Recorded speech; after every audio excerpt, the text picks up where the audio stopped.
की बात है। मैं देख रहा हूं कि जिस तरीके से प्रदर्शित किया गया है और प्रचारित किया गया है कि पूरे शिमला जिला के अंदर जो है आपदा बहुत आई है, हम मना नहीं कर रहे हैं। लेकिन जहां तक शिमला सिटी की बात है, रामपुर के अंदर कोई भूस्खलन हो रहा है, कोई रोड खराब हो रहा है, उसको शिमला से जोड़ दिया जाता है। इस तरीके का प्रचार किया जाता है, जिसके लिए मैं समझता हूं कि आउटराइटली कोई दोषी है तो वो सरकार है और एडमिनिस्ट्रेशन है।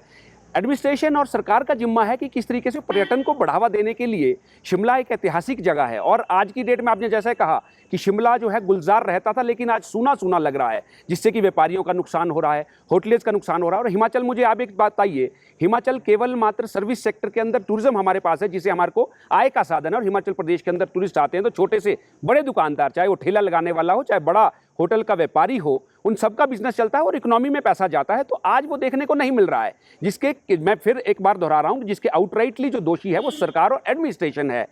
पूरा परमाणु का जब से ये बरसात चली है, मैंने देखा है कि परमाणु शिमला रोड कभी बंद नहीं हुआ। एक आधे घंटे के लिए होता ही है, स्वाभाविक है, प्लेन्स में बाढ़ आती है तो थोड़े समय के लिए अवरुद्ध बाधा होती है। लेकिन शिमला बिल्कुल, शिमला हो, कुफरी हो, ट्रेन्स हमारी कभी ब्लॉक नहीं हुई, शिमला का रोड कभी ब्लॉक नहीं हुआ। तो मैं चाहता हूं कि जो प्रचार कर रहे हैं, और सरकार को आगे आना चाहिए, सरकार को कि आगे आके ये कहना चाहिए। और जो टूरिज्म सेक्टर है, टूरिज्म से तो कोई हम इनसे आशा नहीं कर सकते, क्योंकि ये तो अपने होटल जो हैं वो बेचने के कगार पे है, लीज आउट देने की है। लेकिन प्राइवेट होटल्स के लिए, प्राइवेट व्यापारियों के लिए मैं ये चाहता हूं कि सरकार आगे आए और वो प्रेस कॉन्फ्रेंसेस के माध्यम से, प्रचार के माध्यम से, प्रचार प्रसार के माध्यम से ये आह्वान करे पूरी स्टेट्स के अंदर, इंटरनेशनल, नेशनल के अंदर बहुत से ऐसे लोग हैं, टूर एंड ट्रेवल्स वाले हैं, जो बताएं कि शिमला इज़ वेरी सेफ, आप शिमला आइए, घूमिए। अतिथि देवो भव का एक जो है एक स्लोगन उनको दिया जाए, जिस तरीके से दोबारा जो शिमला में टूरिस्ट का आगमन शुरू हो। मेरी ऐसी सरकार से जो है गुजारिश भी है, और सभी से मैं ये, जितने भी लोग मुझे सुन पा रहे हो, मैं सबसे कहना चाहता हूं, जहां जहां उनके लिंक हो, सबको कहिए कि शिमला आइए। शिमला में कोई मशोबरा हो, शिमला हो, कुफरी हो, अपना मनाली हो, कुल्लू हो, कहीं पे कोई बाधा नहीं है, सारे रोड दुरुस्त है, सारी सेफ्टी है। आप आएँ और हिमाचल में आप अपने जो छुट्टियों का आनंद लेने आएँ। ये भ्रांतियां हैं, इसे सरकार को चेक एंड बैलेंस करना है। वो सरकार तो रोक नहीं पा रही है। और टूरिस्ट का जितना बड़ा नुकसान हो रहा है, मैं नहीं कह रहा हूं, मैं आपको पहले भी कहा कि आपदा आई है, लेकिन शिमला का जो पर्टिकुलर में विषय रखा है कि शिमला के अंदर कभी मुझे एक दिन आप गिनाइए जब शिमला परमाणु रोड बंद हुआ हो, एक दिन मुझे गिनाइए जो शिमला कालका रेल बंद हुई हो।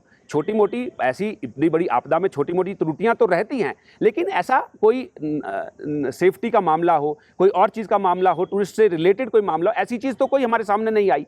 और जहां ये आपदा हुई है, ठीक है, प्रदेश ऐसे संकट की घड़ी से गुजरा है, इसको उभारने के लिए अब हम उसी दुखड़े पे तो, ढरे पे तो नहीं चलेंगे। अब हमको उससे बाहर भी निकलना है, अपनी इकोनॉमी को सेट भी करना है। हिमाचल प्रदेश में और कोई साधन नहीं है, कोई यहाँ पे ऐसी खाने तो नहीं है जो बाकी जगह हैं, और हमारे पास जो केवल मात्र आय का साधन है वो एक टूरिज्म सेक्टर ही है। तो इसको सुदृढ़ और सुचारू रूप से चलाने के लिए हमको कहीं ना कहीं पहल तो करनी होगी, सरकार को आगे आना होगा।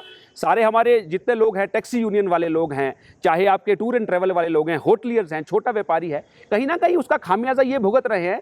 तो जब सब मिलकर काम करेंगे, सरकार इनका साथ देगी, तो कहीं ना कहीं मैं समझता हूँ प्रदेश की परिस्थिति फिर से एक बार पटड़ी पे आएगी और अच्छा जो यहाँ पे पर्यटन चल सकता है। लेकिन आपके माध्यम से मैं जो प्रचार भ्रमित कर रहे हैं, चाहे डिजिटल मीडिया है, चाहे न्यूज़ मीडिया भी, आप मैं क्षमा कीजिएगा, लेकिन कहीं ना कहीं आपका अपना प्रदेश है, आप अपने प्रदेश के लिए अगर ऐसा कहेंगे तो कैसे चलेगा। हमसे जुड़े रहने के लिए हमारे YouTube चैनल को सब्सक्राइब करें और नई वीडियो की नोटिफिकेशन के लिए बेल आइकॉन को दबाएं। अगर आप ये वीडियो Facebook पर देख रहे हैं तो लाइक जरूर करें और ज्यादा से ज्यादा शेयर करें। इसी तरह के और भी अपडेट्स के लिए फॉलो करें हमारा Instagram पेज himachal.k3।